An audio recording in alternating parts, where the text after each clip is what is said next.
예, 올해는 확실히 대선의 해입니다. 이른바 잠룡들 사이에서도 벌써부터 여러 가지 논점들이 생기고 있는데요.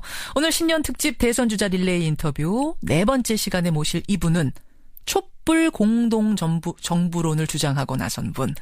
최근에 당내 친문 패배주의에 대해서도 패권주의에 대해서도 강하게 공개 비판을 하고 나선 분. 박원순 서울시장 만나봅니다. 박 시장님 안녕하세요. 네, 안녕하세요. 반갑습니다. 며칠 전에 대선 출마를 선언하셨어요. 네. 자신 있으십니까? 그러면 그런 자신도 없이 그런 얘기를 합니까? 아니, 그게 아무나 뭐 그렇게 쉽게 할 수 있는 얘기는 아니지 않습니까? 그렇죠. 대선 출마. 네네. 아니, 저는 왜 질문 드렸냐면 사실은 지지율이 지난 2015년 메르스 사태 때는 20%까지 육박했던 것이 지금 상당히 많이 빠졌어요. 그리고 또 당내에는 이미 지지율 30%가 넘는 강력한 후보가 있고. 그래서 이게 씨름으로 치자면은 지금 뒤집기 한 판을 해야 되는데 그게 좀 쉬운 한 판은 아닌 것 같아서 그래서 질문 드립니다. 맞습니다. 씨름에서 가장 묘미가 있는 성분은 뒤집기 한 판이죠. 그렇죠. 선거에서 가장 역동적인 게 바로 이런 뒤집기 승부인데요. 우리는 2002년에 노무현 대통령이 바로 이런 뒤집기 승부를 통해서 정치에 또 국민에게 감동을 준 일이 있지 않습니까? 예. 이런 흥미진진하고 감동 주는 뒤집기 정치가 이번 대선에도 저는 일어날 수 있다고 봅니다. 왜냐하면 국민들은 지금 정말 힘든 상황이잖아요. 예. 정말 준비된, 검증된 이런 후보가 필요한 상황에서 저는 국민들이 정말 열심히 후보를 제대로 찾아볼 것이라고 생각합니다. 쉬운 한 판은 아니지만 그 뒤집기 한 판이 감동의 드라마를 만들 수 있고 그것이 본선에서도 대통령이 될 수 있는 지름길이 될 거다. 바탕이 될 거다. 이런 말씀이세요. 그렇습니다. 그래서 야심차게 들고 나온 것이 촛불 공동정부론이네요. 예, 그렇습니다. 촛불 공동정부라는 거는요. 예. 대한민국 개혁과 탄핵을 위해서 그동안 정말 1,000만 명 이상이 광장에 나오지 않았습니까? 예.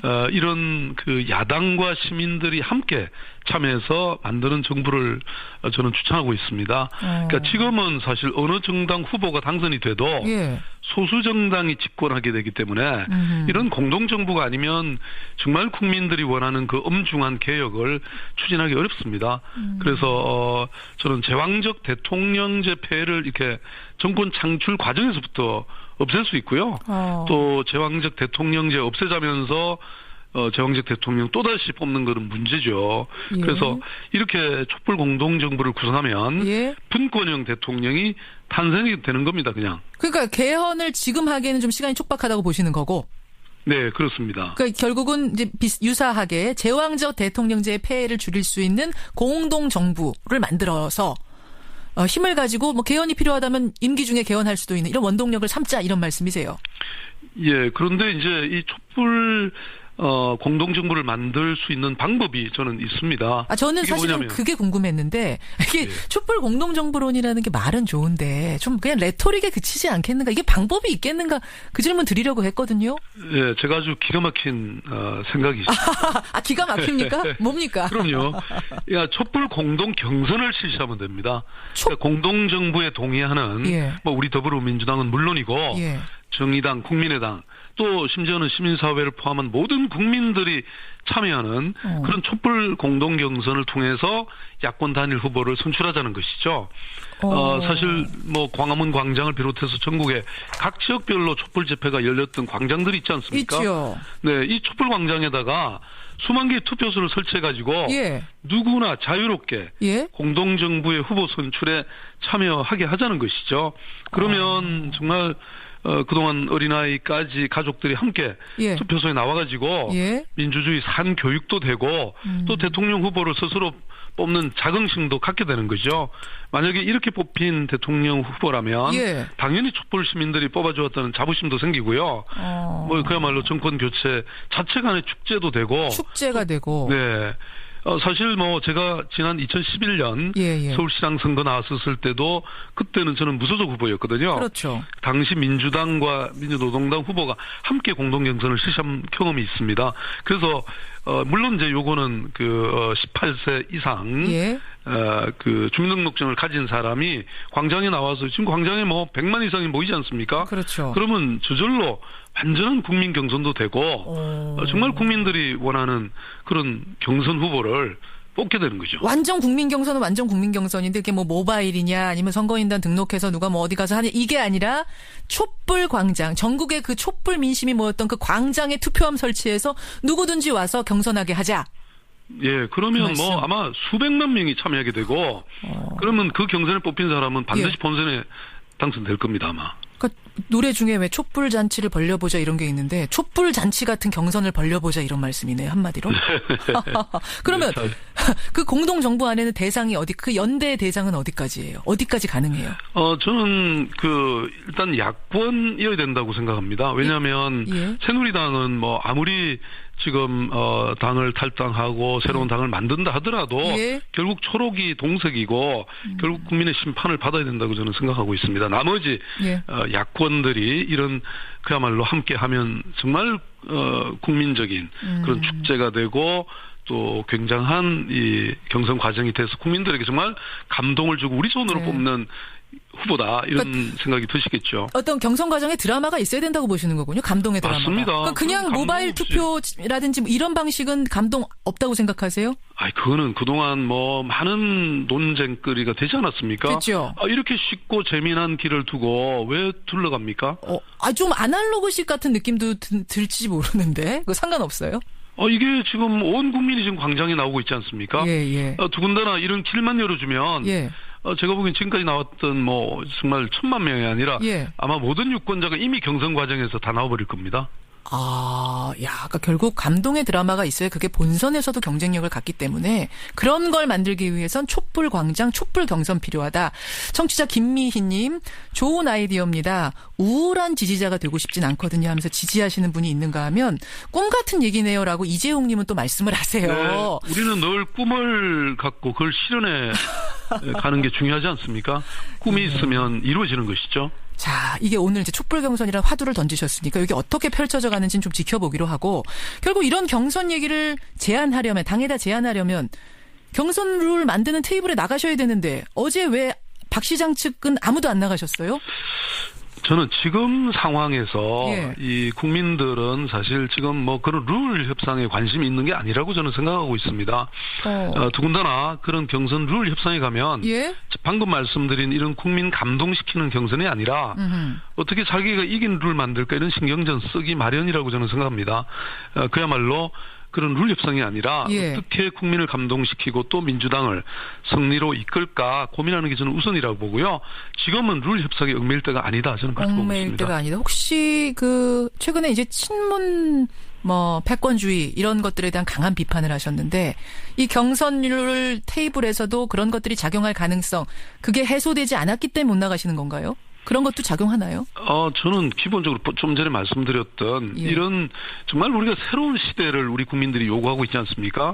그러면 이런 경선의 과정이나 선거 과정 자체가 좀 국민들이 요구하는 그런 시원하고 기득권의 질서에 얽매이지 않는 이런 새로운 열린 이런 저는 과정이 필요하다. 그렇게 생각하고, 이걸 동의하지 않을 이유가 없다고 저는 생각합니다. 거기 지금 경선론 테이블에 앉은 분들도 다 그 기본에는 다 동의하실 텐데요. 그래서 이런 거는 사실 제가 보기에는 이른바 주자들이 서로 다 합의할 수 있는 일이라고 생각합니다. 당이 구태여 그렇게 나서지 않아도 되고 후보들이 사실 결정해서 하면 당은 지지해 주시고 또 만약에 어려우면 그때 가서 조정해도 되는 거라고 저는 생각하고 있습니다.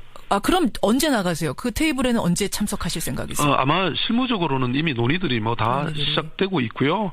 그런 거 걱정하지 않으셔도 된다고 봅니다. 방금 말씀드렸던 이런 촛불 경선, 광장에서의 이런 경선 딱 합의하면 저는 이건 정말 세계적인 드라마라고 저는 생각합니다. 지금 이제 최근에 문재인 전 대표 겨냥해서 청산의 대상이다라고까지 말씀을 하시면서 여러 가지 이제 논란들이 당에서 만들어지고 있는데 진짜 친문 패권주의라는 게 당내에 존재하는 겁니까? 한다고 생각하세요? 그거는 사실 조금 과도하게 언론에 보도된 점이 있는데요. 그런가요? 기본적으로 기득권과 패권 정치도 청산 대상이다. 촛불 민심이라는 게 우리 안에 모든 기득권, 패권을 청산하고 예. 공정하고 정의로운 그런 사회로 나아가길 바라고 있죠. 예. 그리고 정치가 가장 먼저 스스로 실천해야 될 부분이라고 보고요. 예. 말씀하신 것 같이 우리 공당인 민주당이 친문당이라고 불리는 게 현실이지 않습니까?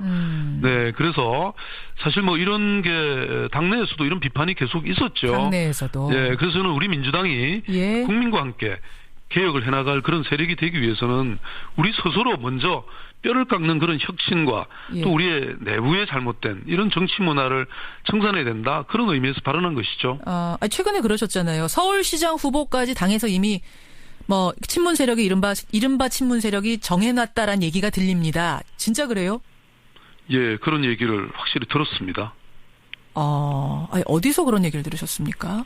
이게 서로 다 알고 있지 않습니까? 그쪽에 간 어느 분의 그런 또 관계된 사람들이 다 있으니까. 하하. 네. 그런 얘기니까 들으면서 이대로는 안 되겠구나라는 생각을 하신 거군요. 당내. 그것은 제 개인의 문제라기보다는 아까도 예. 말씀드린 것처럼 정말 우리 국민들이 1,000만 명이 광장에 나와서 촛불을 든 이유는 예. 저는 그 대통령 대통령 탄핵 하나에 목을 매는 게 아니라고 생각합니다.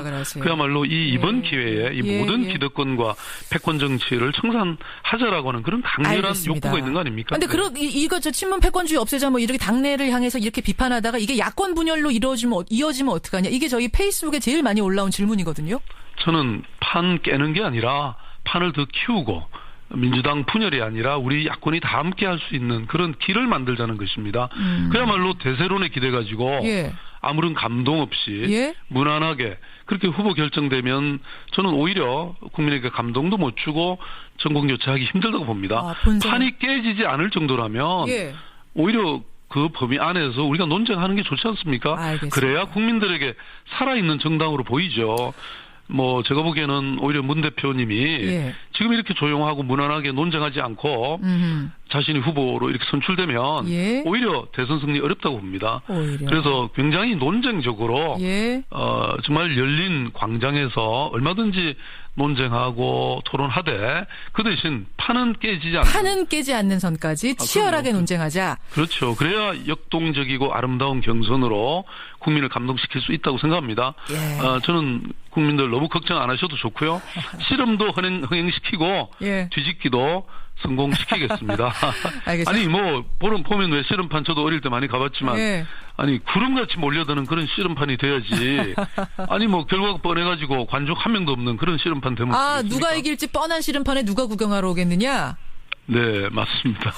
박원순 시장 만나고 있습니다. 오늘 교육 공약 발표하신다고 제가 들었는데 이게 또 참 어려운 숙제고 중요한 숙제여서요. 핵심 골자만 좀 미리 말씀해 주실 수 있을까요? 네, 저는 정말 우리 교육이 아이들에게도 불행하고 학부모들에게도 불행하고 교사들에게도 불행하거든요.